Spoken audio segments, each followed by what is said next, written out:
fica aqui, você foi o autor da coisa, velho.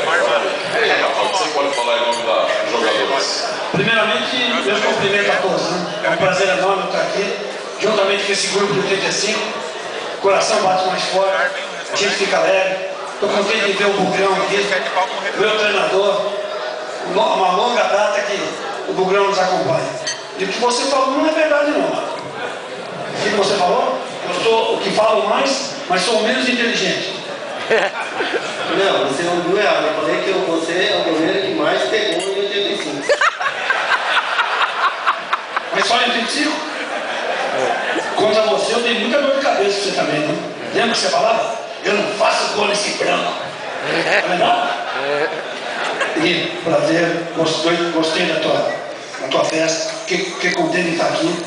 E você sabe que em cada um de nós, de 85, eu não vejo mais isso no futebol. Hoje, felizmente ou infelizmente, eu estou do lado de cá já como treinador de futebol. Meu sonho continua, o presidente está aí. Um dia eu vou dirigir o Curitiba, isso é meu sonho. Eu sonhava em ser campeão brasileiro, consegui. Mas esse grupo de 85 era uma família. A gente concentrava na sexta-feira para jogar no domingo. E a gente não tinha mordomia, não. Era beco do sossego. Ali debaixo da marquise do Curitiba, nunca reclamamos de nada. Pelo contrário, a força que a gente tinha, a amizade que a gente tinha e o que a gente gostava do Curitiba, a prova está aqui, ó. Eu acho que eu não preciso falar muito, não. Eu acho que o carinho de vocês para com a gente é muito grande.